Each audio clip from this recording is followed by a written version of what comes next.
Thank you for joining us this morning in the Pacific Coast. My name is Constance. I'm with Earth Lab based at the University of Washington. And I do want to acknowledge the land that we are on and honor the Coast Salish people of this land that touches the shared waters of all tribes and bands within the Duwamish, Suquamish, Tulalip, and Muckleshoot nations. So a little bit about Earth Lab. Our visionary approach connects the University of Washington's world-class research capabilities with communities from around the world to create novel, equitable, and scalable climate change solutions. We're here today to welcome Pulitzer Prize winning journalist Kate Zernike to talk about her new book, The Exceptions, Nancy Hopkins, MIT, and the Fight for Women in Science. So why are we inviting Kate to join us today? So each quarter, our core Earth Lab team selects a book, film, or other type of media to learn more about aspects of equity and justice in our work. Last fall, we hosted a viewing and panel discussion on the film Picture a Scientist. And when we saw Kate's book was being published, we saw a really timely and awesome opportunity to continue growing our understanding about sexism and bias in the STEM fields, which we thought was highly applicable to our location at UW and in our work. So what we're going to do today is after Kate presents on her book, we'll open up the conversation to questions led by Maya Tolstoy, the Maggie Walker Dean of the UW College of the Environment. Please use a Q&A function to share your questions at any time. And thank you so much, Maya, for joining us today to lead that conversation. Okay, so now it's my pleasure to introduce our guest. Kate Zernike has been a reporter for the New York Times since 2000. She was a member of the team that won the 2002 Pulitzer Prize for explanatory reporting for stories about Al-Qaeda before and after the 9/11 terror attacks. She was previously a reporter for the Boston Globe, where she broke this story of MIT's admission that it had discriminated against women on its faculty, on which The Exceptions is based. She's the daughter and granddaughter of scientists. She's a graduate of Trinity College at the University of Toronto and the Graduate School of Journalism at Columbia University. She lives in New Jersey with her husband and sons. So Kate, thank you so much for being here today. Oh, thank you, Constance, and thank you, Maya, for joining us. And thank you, everyone, for joining us. This is such a pleasure. So as Constance said in her introduction, I first encountered the story of Nancy Hopkins and Nancy Hopkins herself as a reporter for the Boston Globe in 1999.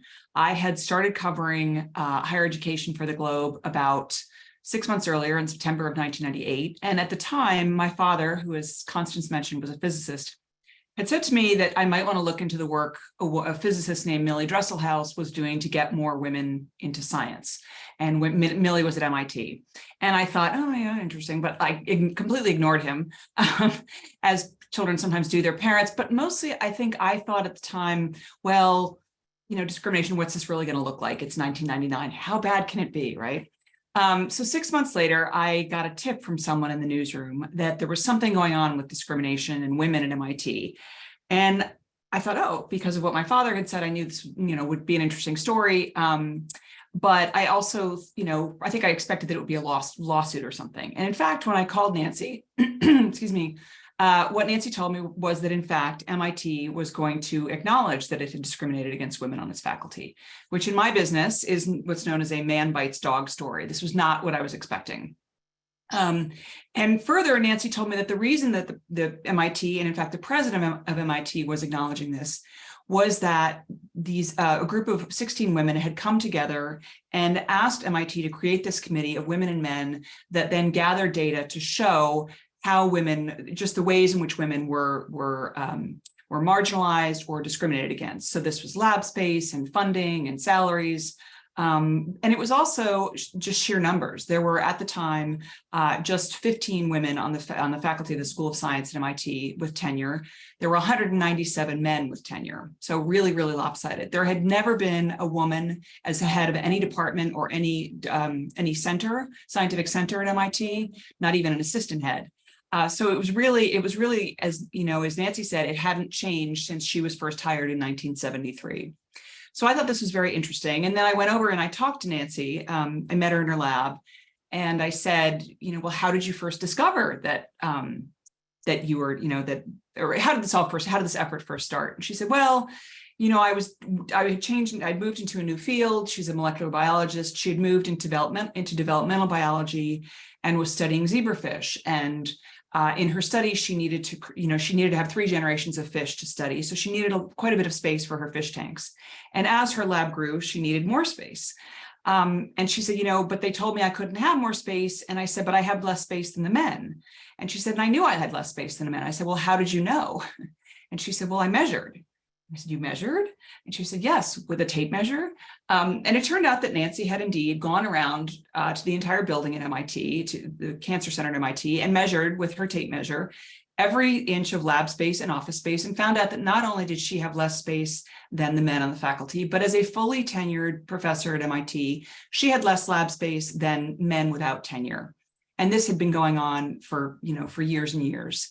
And at this point, Nancy, there was another episode that Nancy she later had a course taken away from her because 2 men she had this course taken away from her, and then discovered that 2 men who were going to teach the course instead of her, it was a course she had developed, were going to create a textbook off the course and create teaching videos. And as they told her, they were going to make millions of dollars. And so suddenly she was out. So that was really the space and the course were the 2 things that broke the camel's back. When I talked to Nancy, it was what they were talking about was really a different kind of discrimination. I thought, and this is perhaps why I ignored my father, I thought that the real fight for women in any field in 1999 was really about opening doors. And once you had opened the doors, things were, roughly all things equal, and that there was opportunity. And what these women taught me was that in fact, that was not the case, that it's not just about opening doors, that it's about how you treat people and how you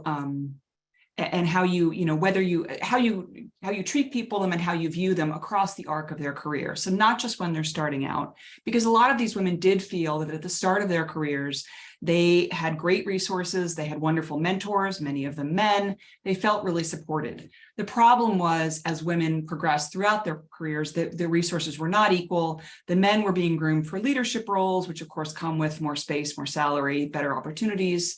And the women were really, in their words, marginalized. So these were women, this combination of things. 1, that the president of MIT was going to admit discrimination. 2, that these women had really leaned into their science to prove their case, to the extent that they actually measured, they gathered data. And 3, that they were talking about something different. The word they talked about was marginalization. And as they said, it was very hard for these women to recognize that they had been discriminated against, because discrimination didn't look like what they thought it looked like, what we've all been told it looks like, which again was pretty much the closed door. Many of these women had been hired at MIT in the early 1970s when the beginning of affirmative action on American college campuses. And they too thought, okay, once the door is open, it's fine. Science is a meritocracy. It's about the work you do. If you work hard and you prove your case, you too can win a Nobel Prize. And so the arc of the book is really these women, and particularly Nancy, coming to understand that. But and I should say, sorry. So the story that I wrote for the Globe ran on the front page of the Boston Globe on March 21st, 1999. And that was a Sunday. The next day, the Dean of Science, Bob Bergeneau, who had become an ally to the women, and he was one of the men who recognized that this really was a problem, Dean Bergeneau arrives at his office the next morning, and there's a television crew from CBS Evening News. They are waiting at his door. Nancy arrives in her office, and the phone is ringing, and it will continue to ring off the hook for the next 2 weeks. And she picks up the phone, and it's Radio Australia on the other line. So 2 days later, the New York Times put the story on its front page. And at this point, this was, it really, as much as anything could in 1999, the story really went viral. And after it appeared on the front page of the New York Times, women and actually some of the men too at MIT were just suddenly flooded with email from across the country, from across the world, women who said, this is my story, and I thought I was the only one who felt this way. And the truth is that many of the women at MIT felt that they too, for a long time, because there were so few of them, because they were working really in their own little silos, they too felt that they were the only ones. And it was only when they came together that they could, one, prove their case, but also that they too sort of understood what was happening to them and what had been happening to them over their careers. So I came back to this story. Well, let me start early. I should say, I thought these women were amazing. I thought, I loved talking to them. They were the first women who ever told me about that idea of, they were describing how marginalization worked. And it's partly that, that you get less salary and less lab space, and you have fewer resources. Maybe you're not included on a grant. But it was also, the way, for instance, a conference is arranged, right? That science is so much built on credit, as are many fields. So that what really matters is, are you on the panel speaking at a conference? Are you included in the particular journal? And they talked about, I remember one of them saying to me, well, you know how it happens. Someone's creating a conference, and someone's sponsoring a conference. And so they think, well, who was that person? Who was that person who I saw last time? He was so great. And too often that person is a man. So they go to that man and they say, can you recommend anyone? I'm doing a similar conference. And that person tends to be a man and tends to recommend a man. And so you end up with what we now call a manel. But at the time, I certainly hadn't heard that phrase. I don't think it was even really a phrase at the time. But I thought what these women had done was really interesting. They had educated me, as something of still a baby reporter at the time, about the way things could happen.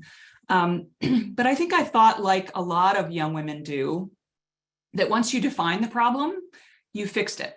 And so I went through my career and I thought, and I always thought about what these women had done. And when I would hear about, women talking about discrimination or women's careers, this sort of became the metric against which I compared everything, because I thought that they had gone about this in really such an ingenious way and really pointed out something new about discrimination. In 2018, I had kept in touch with Nancy over the years, and in 2018, she was trying to figure out what to do with all of her papers from this time. So just notebooks and notebooks, really a shelf full of documents from the time, emails, her journals, the actual report itself, all the paperwork that went into it. And I was thinking about women again, because as many of us were, because this was really the surge of the Me Too movement. And I, like many of us, looked at the Me Too movement and thought this is really important. And I'm glad that we're talking about this, but I really felt that it was a fairly narrow slice of the problem. It was a problem, but it really didn't describe the problem. And to me, the women at MIT had really described a broader problem, not just for women in science, it's especially for women in science, but not only. And that is, again, this marginalization of women over the course of your career. And I think, what they had talked about at the time was really, they used the words unconscious bias. At the time in 1999, no one was talking about unconscious bias. It was really a new phrase. The first major paper on unconscious bias is in 1995. By the time I came back to this story in 2018, we were talking about unconscious bias so much that I think people have become numb to it. There are actually some studies that say that the more people hear about it, the less they believe in it. People, we have all these workplace trainings now. People think, oh yeah, I heard about that in the training. I fixed that. I never had that. That's something someone else had. At the very worst, it's dismissed as wokeism. So I thought that if I could tell this story about these women, I actually could remind people of a very important event in science, but also in the arc of women's history. And I also thought that if I could tell the story in the very intimate experience that Nancy has and describe what it was like for her day to day, year to year, going through this and being faced with this, that I could actually make the idea of unconscious bias fresh to people again and make them understand what it feels like to go through it. Because Nancy and the other women in the book really don't start out as activists. These were not people who came to this and thought, like, I've got an axe to grind or I've got a case to prove. They were really, at their hearts, they are true scientists. They wanted to be scientists. They did not want to be activists. This was something that Nancy in particular was forced into because the ways in which she was being discriminated against were getting in the way of her science. So there was a lot that I didn't know about the story when I finished it in 1999. I think even when I came back to it in 2018, I thought, oh yeah, MIT just kind of did the right thing. They recognized the data and acknowledged this. I'd forgotten, even though I'd said it in the original story, that this actually took 5 years. And there was a lot that I didn't know about Nancy. So the book takes us back. The book starts with Nancy in 1963 when she first falls in love with science. And one of my favorite things about this book about reporting the book was saying to people, how did you become a scientist? What made you decide that you wanted to do this? Because in almost every case, there really was a certain epiphany. And Nancy's epiphany comes when she's 19 years old. She's a junior at Radcliffe, which is the girls' version of Harvard at the time. Her father has died the year before. She's really at a loss to figure out what she's going to do with her life. She feels tremendous pressure because she's going to graduate in a year. She's already met the man she expects to marry. She met him. He was the same year as she is. She met him at a freshman mixer her first week. But she feels, and she knows that she has to, so she expects she's going to get married and have children. And in an era pre-amniocentesis, she thinks I have to have children by the age of 30. So she's going to graduate in a year. And what she doesn't want to happen is that she will graduate. And then because she has no other real options, she'll get married and slide into, children, the dog, suburbia, whatever. So she thinks, okay, I have a year to figure out this big thing that I'm going to do with my life, and then 10 years to do whatever it is. And she really sets big goals. She says, I want to find something that's going to alleviate human suffering. This is not she's not a slouch. So she goes to a 1-hour lecture taught by James Watson 4 months after he and Francis Crick have been awarded the Nobel Prize for decoding the structure of DNA. And in that 1-hour lecture, Watson begins to talk about DNA. And Nancy suddenly, this is her epiphany, she falls in love not only with science and the scientific enterprise, but with just the promise of DNA. And she, in her mind, she's had all these questions growing up. She's born in 1943, and she's got questions about, the Holocaust and how could this evil thing have happened? And she thinks, okay, DNA is going to explain everything, not just why people have blue eyes or why they get cancer, but why people behave the way they do and why people can be so cruel. And in other cases, why people can be so generous. So she is inspired by this lecture that Watson delivers. She goes to his lab and says, can I work for you? He quite readily says yes. She goes to work in his lab, and Watson recognizes, I always say that Nancy has perhaps the most restless mind I've ever met. Watson recognizes this restless mind and says, you're like me, you have a one-track mind, you should be a scientist. So she's suddenly anointed by James Watson, again, Nobel Prize winner. It's incredibly thrilling for her at 19 years old. And she becomes his protege and ends up doing there's this whole sort of, she struggles with life and with, I should say, love and work, with this idea that she's going to get married. And, many women of her generation have the same struggle. But ultimately, she does her PhD, which is Watson's recommendation, and she ends up being offered a job at MIT 10 years later, 1973, which, as I said earlier, is the dawn of affirmative action at MIT. She's not concerned at all. She knows she's, what we would now call an affirmative action baby. She's not worried about it because she thinks science is a meritocracy. I have what it takes. I've had the perfect training. This is an incredible opportunity. The world is wide open to me. And the book is really about how it takes Nancy 15 years to realize that other women are being discriminated against, and another 5 years, so a total of 20 years, to recognize that she herself is being discriminated against. So I'm very excited for your questions, but I was just going to read a little bit about Nancy's early days in the Watson lab right after her epiphany, that I think sort of goes to this world that she's wrapped up in, and also the kind of things that she was willing to put up with because she did not see it as discrimination. So the lab brought many famous visitors, none more eagerly anticipated than Francis Crick. Crick was 12 years older than Jim, and Jim revered him. Jim quoted him constantly, aped his confidence and his English intonations. Both young men are somewhat mad hatters who bubble over about their new structure in characteristic Cambridge style, a visitor from the Rockefeller Foundation to the lab wrote shortly after their discovery of the double helix. It is hard to realize one of them is an American. It was close to graduation in the spring of 1964, and Watson had planned a big party in his apartment on Appian Way in Crick's honor, inviting students along with some of Harvard's most prominent faculty. Nancy made a mental note not to drink too much. Watson served a potent cognac and wine punch, and she wanted to stay sober enough to have an intelligent conversation with Crick. She went to do some work in the lab early that afternoon in the hope she'd get the chance to meet him there first. Francis Harry Compton Crick had grown up the son of a shoemaker in the British Midlands, but carried himself with the satisfaction of an aristocrat, a man used to being acclaimed as a genius, as almost everyone who knew him now did. He was tall, handsome in an imperious way, with a prominent nose and chin, a profile worthy of a coin, and an arch smile. Nancy would have recognized him from the photograph in Jim's office of the two men gazing at their 6-foot model of the double helix, had she time. But Crick arrived so suddenly behind her in the little side lab that she realized he was there only because his hands were on her breasts. "What are you working on?" he asked, his voice as loud as its reputation. Nancy froze. Crick was married, and she had heard he was a womanizer. A former grad student from Watson's lab had told her that he knew a postdoc who had slept with him in England, that Crick's beautiful and cultured wife knew about his infidelities but looked the other way. But Nancy hadn't dwelled on the gossip, and she hadn't considered this would come to her. She'd heard similar rumors about Jim, and he had never made a move on her. She'd never even seen Jim with a date. She wriggled on her lab stool to break free of Crick's clutch and stammered, trying to find a way to move the conversation onto science. She thought first that she didn't want to embarrass him, second that she didn't want to embarrass herself. She had to be able to face him that night. She told him she was studying bacterial viruses, but that she really wanted to study the repressor function of genes, though she realized that was too challenging a problem right now. She kept talking, holding out hope that he would see her as a serious person.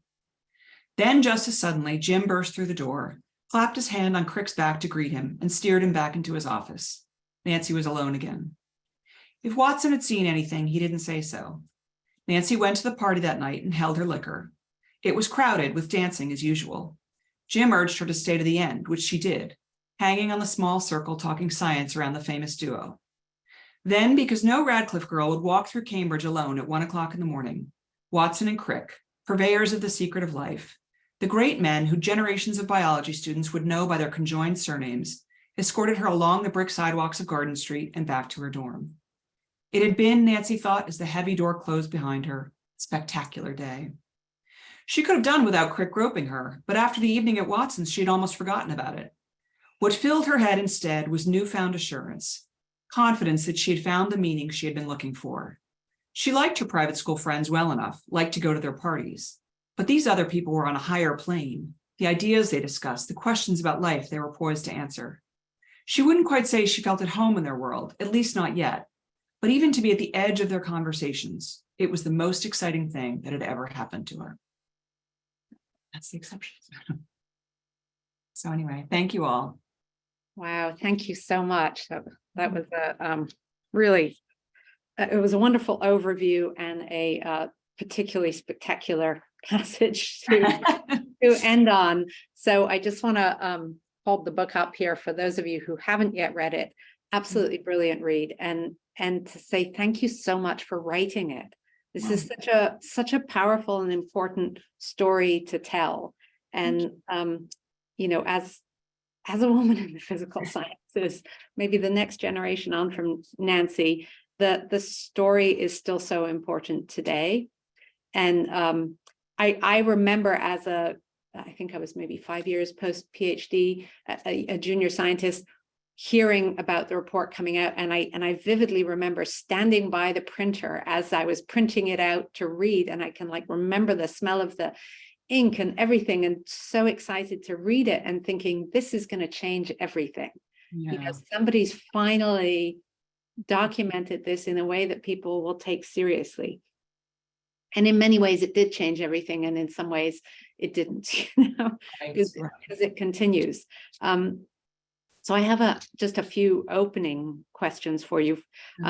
First, I want to go back sort of to how you told the story. And one of the things you did beautifully also was get in depth in the science and really go into a lot of details of the science and sort of capture that excitement so beautifully, and what was really driving Nancy's enthusiasm for it. And I think, the way the passage you just read really illustrates that too, how she was, she had this horrible incident of harassment in the lab by her hero, but at the end of the day, she was just so focused on the excitement of the science. Yeah. Could you maybe talk a little bit about how you chose to sort of balance the science with the story of the report and the nation?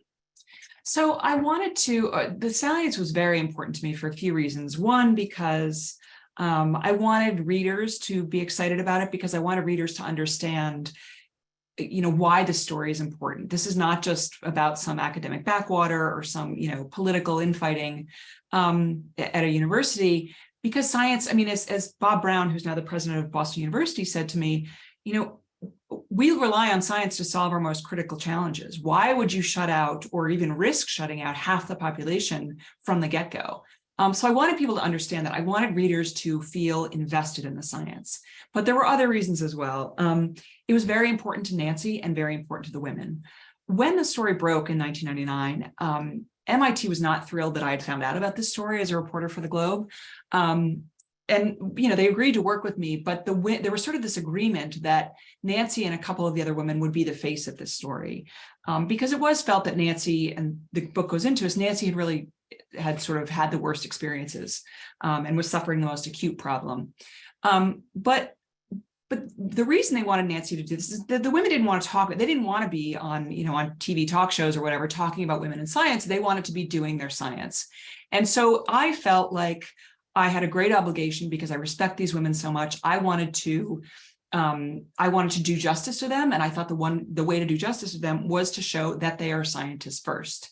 Another reason that may surprise you is that one of the men who does not necessarily come off so great in the book, I spoke to all the men who were involved in the incidents in this book where they were still alive, and one of them said, he sort of explained what happened, and he said, well, we all grew up. And I think that is true. He has changed. But he said to me, you're going to write the book you're going to write, and that's fine. He said, but please don't discourage young women from going into science. And so I knew that one way of doing that was to get readers excited about the science, right? And so it was just incredibly important to me. And then it was also, I think on a sort of final level, it was a bit of a challenge just to me, because some of it is very complicated science. And so I thought, gosh, can I, as a layperson, can I do this? And really what made the difference for me was really understanding the story of science, right? So it's, even there's an early experiment that Nancy does, a very important experiment about gene expression. And the question is whether the DNA molecule is going to bind to a certain a protein. And so I just imagined, I was really struggling to figure it out. And then I finally thought, I'm just going to imagine that molecule as a character in a story. And is it going to come down and is it going to drop on the filter paper? And that was the way that I could understand it. I think it was very important to me, that the readers get excited about science. I sort of envisioned this book as a chance. Nancy was very excited by the double helix, which she read in manuscript form when Watson wrote it. If any of you have read the Walter Isaacson biography of Jennifer Doudna, she too was inspired by the double helix. I wanted to write a book that young women could read and have it be a history of science that sort of put women in the picture, where they rightfully belong. And I knew that to do that, I had to show the importance of their science as well. Thank you. Yes, that makes a lot of sense. I wanted to talk also about the sort of the cycle of this continuing. And, on the one hand, the book shows the extraordinary progress we've made, from the start of Nancy's career to where we are now. At the same time, I'm going to read this quote from Nancy in the report that's in your book. It says, each generation of young women, including those who are currently senior faculty, began by believing that gender discrimination was solved in the previous generation and would not touch them. Nancy wrote, gradually, however, their eyes were opened to the realization that the playing field is not level after all, and that they had paid a high price, both personally and professionally, as a result. And so it's so interesting to see that cycle continuing. Yeah. And, but at the same time, there's definite measurable progress, and yet it's, there are still issues. And I think, for instance, the 2018 National Academy report that you cite, showing 50% of the women a report being harassed. And we did a survey at Columbia around the same time and actually showed the same thing for women faculty in the sciences. And so progress is still slow, but you still see that the sense that the younger people coming in think it's been solved, and someone has. But I'm also struck by the theme that you highlight that I think is also really important. Junior scientists are treated differently from senior scientists when they feel like they can mentor them, versus when they're sort of a threat, when they're a competitor. And so can you talk a little bit about So I call this the daughter problem, essentially. And there's a little bit of other people sort of hint at this in the book, but when you can see someone, it's hashtag girl dad, right? When you can see someone as your daughter, you think, oh, I want to support her because of course I'd support my daughter.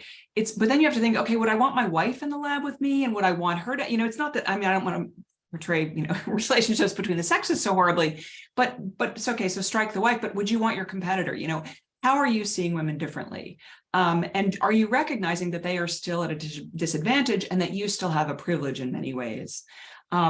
So two things I'll say about the generational stuff. One was how I came to really, I guess I was always going to include it in the book because, as you point out, it's in the report, but there was a very critical moment when my book editor, who is just turned 60, so she was in her late 50s when we started, she had the idea to bring in a junior editor who was just turned 30, because we did want the book to appeal to a different generation. So I wrote a first version of the first chapter, and this younger editor said to me, how many women were in that first bio lecture that Nancy takes with Watson? And I was like, I don't know, few. But then I thought, okay, I actually don't know the answer. So I went looking for the answer, and it's sort of this long archival journey, but I started by going to Cold Spring Harbor. And then I tried to figure out from Harvard archives. I finally figured out that in fact, the proportion of women in that lecture hall was the same proportion. It was the same as the proportion of women at Harvard at the time who were majoring in biology. And that was actually a shift because traditionally women had majored in English and history. Those were the big fields for women.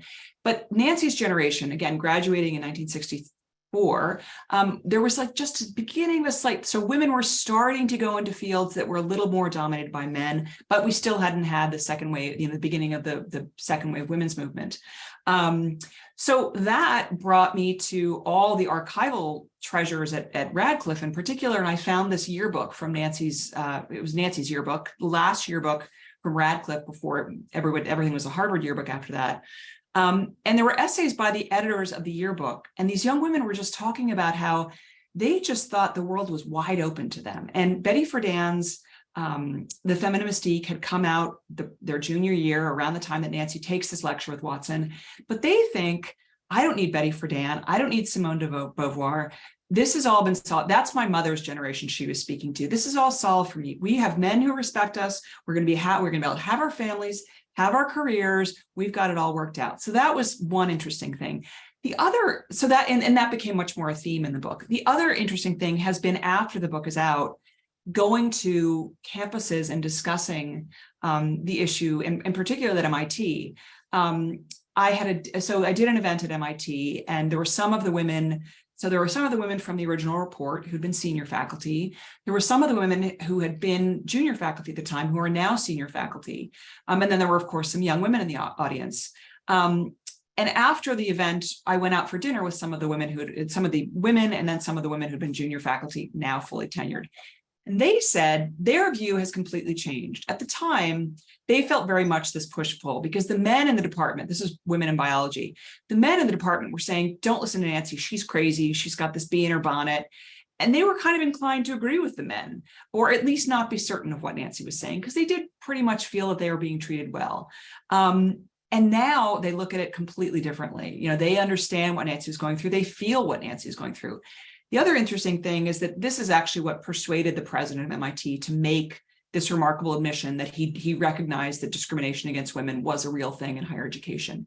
Because he made a remark, he was meeting with some of the women, and he said, well, the good news is the junior faculty think they're treated well, the implication being we've solved this problem, it's just the next generation. Right. And one of the women said to him, well, no, in fact, I too thought I was treated well at that age. So he understood that this was going to be a generational problem. I should say, though, that MIT now is pretty much run by women. So to your point about the incredible progress, there's a female chair of the board or the corporation, which is the board of trustees, the president, the provost, the chancellor. At Columbia, I'm sure where you came from, there's also remarkable progress for women in the sciences.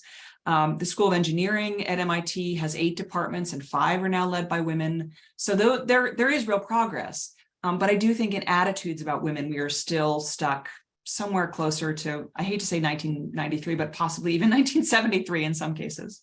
Yeah, no, it's true. And I will say at UW also, we have woman president and mostly women deans. Yeah. Those strong senior leadership at UW. I want to go to a question in the Q&A because I want to jump actually to Kathleen Wolf's question because I think it's right on the topic we're discussing. So she says, interesting that there are women who believe that it's been solved. I haven't felt that across my career. Staff scientist at UW since mid-90s, now retired. Having antennae up regarding gender issues in science has a psychological impact on performance as well as resource allocation.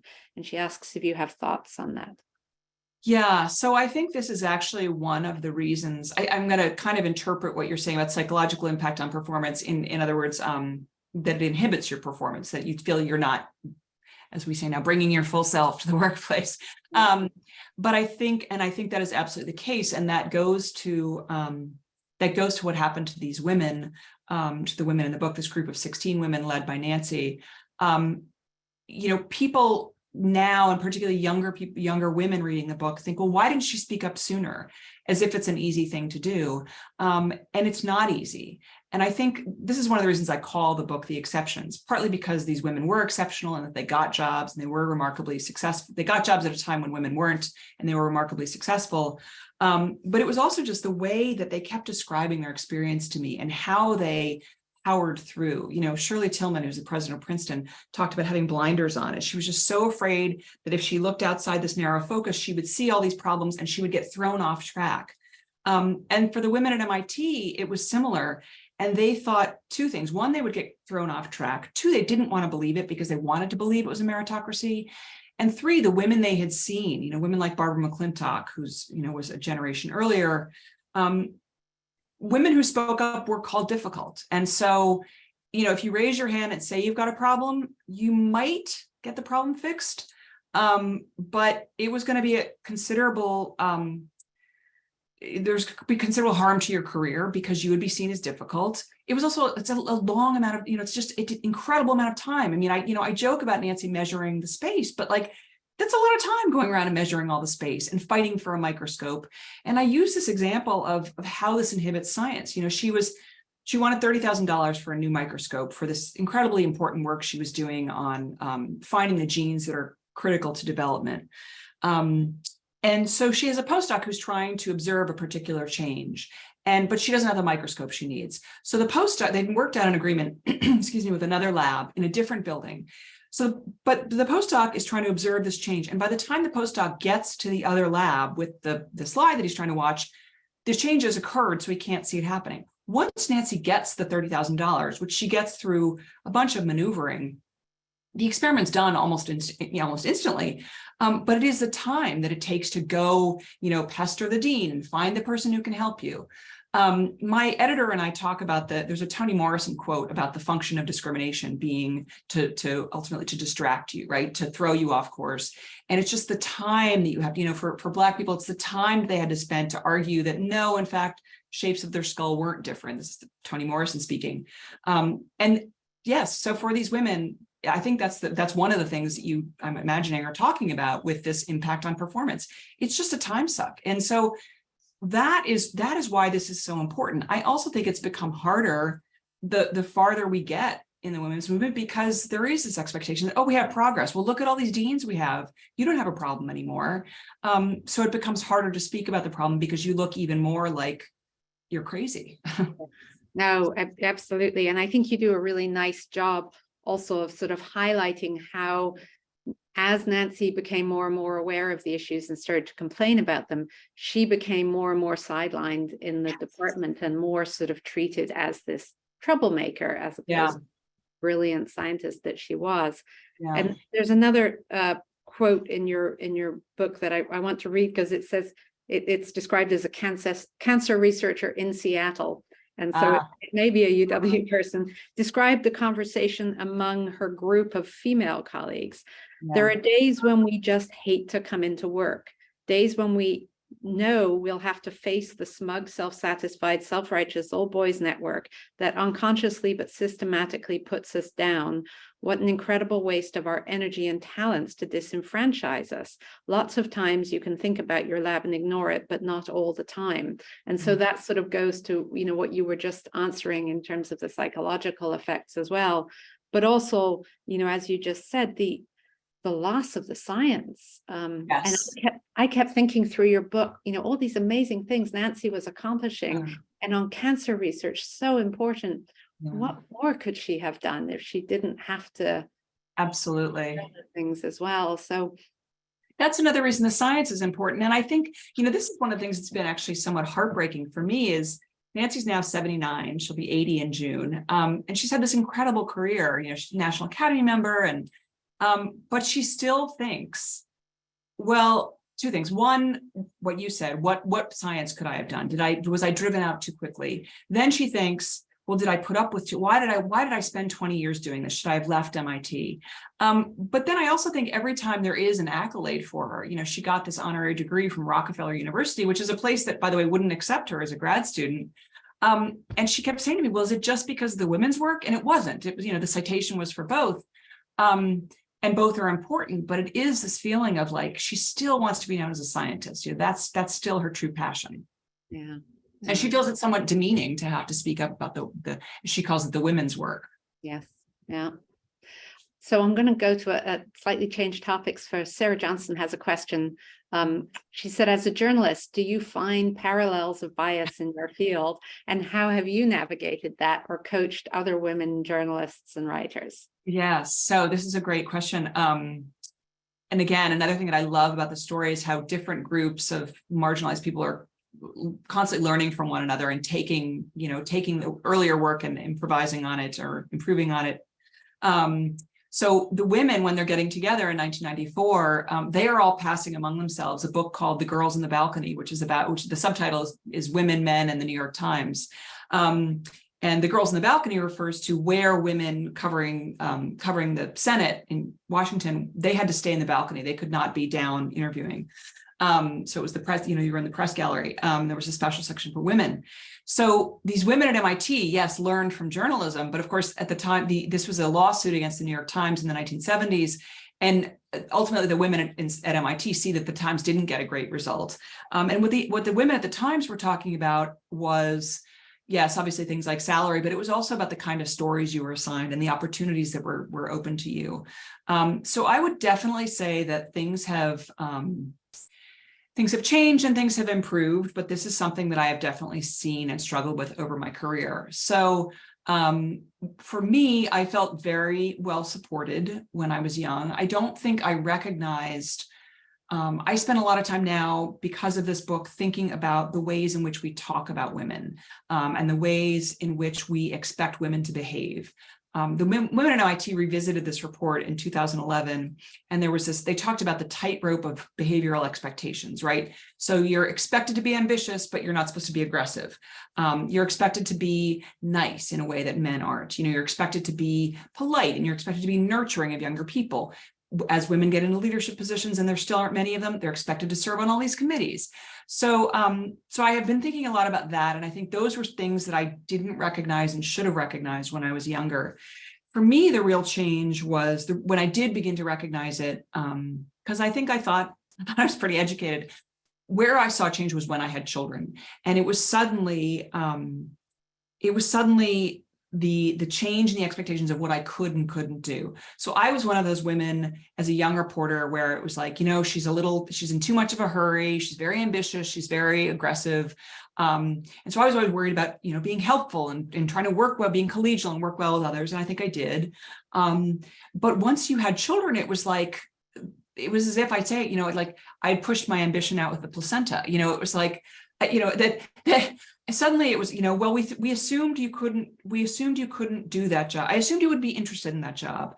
We assumed you couldn't travel. And I had someone say this to me while I was on a plane having this conversation with him. And I said, well, I feel like, I've been writing, I was on the plane covering, I was following Sarah Palin for her vice presidential campaign. And I was writing these stories. And I was, as I explained to this editor, I was just finding that my stories are being reduced to paragraphs in the stories written by the guy who was covering McCain. And was there something else I could be doing? And he said, I wondered about that because he knew that I was a good reporter. And he said, I was told you couldn't travel.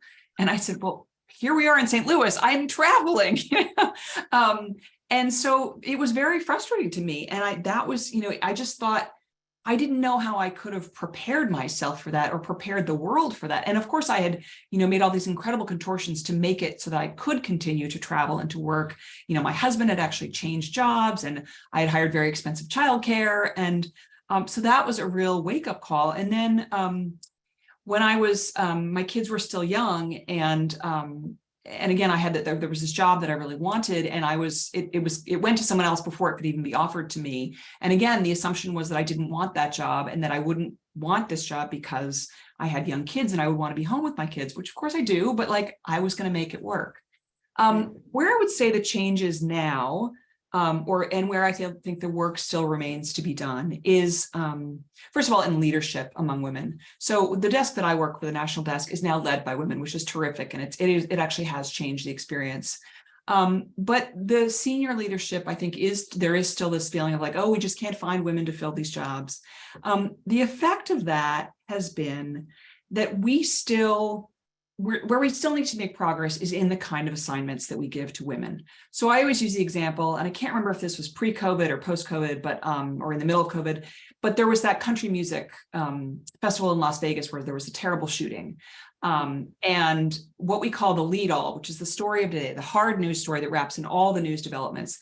The lead all, which led the paper on the front page, was written by men.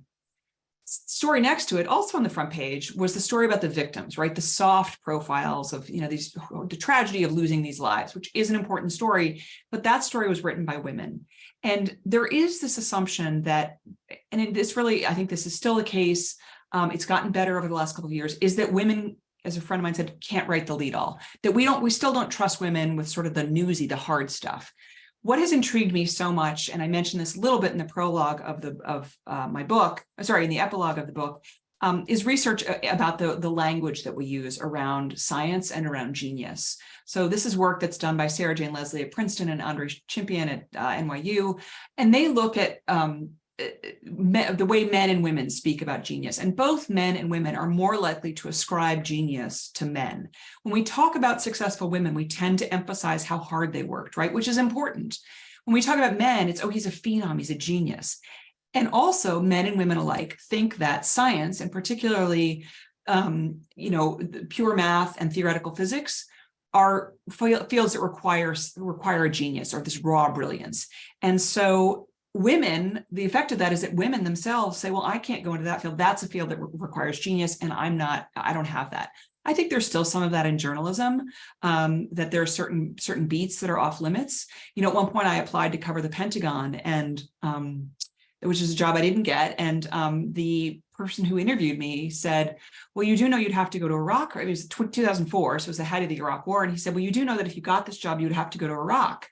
And I said, well, of course, there's a war on. And I just really wondered, I don't know if he asked the man that question, but my guess is that he did not, because there's still this, well, does she really have what it takes? So I think there's a parallel there between journalism and science. Wow. Yes, that certainly sounds like it. Yeah. So there are a lot of questions now showing up in the Q&A. So I'm going to just jump to Usha Varanasi. Thank you for writing this book. What always surprises me and concerns me about these discussions and reports is that only women or any marginalized group pay attention to such reports. I assume men read it but don't want to be seen interested. I note that even this audience in 2023 is primarily women, but it is not just our problem, correct? Yes, so you are absolutely correct, Usha, and you have definitely highlighted something that I sometimes feel I need to apologize for. I spoke at Google recently, and I talked about things, people were asking me for things that women can do differently. And I had to preface it by saying, this does feel a little bit like saddling the victim. So I recognize that. But at the same time, I think we have to recognize the world we live in, and this is part of it, unfortunately. I also notice, I've been writing about abortion for the last year and a half. And I also notice that what's happening with that issue is that young women in particular are much more energized, but young women in particular are much more energized around this issue. And what I hear from pollsters who do this research is that men often say, and this is even true in the interviews I've done, men think it's not their place to talk about this. So that may be what's happening here if we assume the very best of people. And I do think that based on my experience of writing this book, I would urge you not to sort of say, well, why should I have to deal with this issue? It should be up to the men. I absolutely agree with you. But I think maybe what we can do is sort of reach out and include the men, because I think maybe they don't know how to be involved. That is my very best possible spin on the situation, but I agree with you. It should not be just women's problem to solve. Thank you.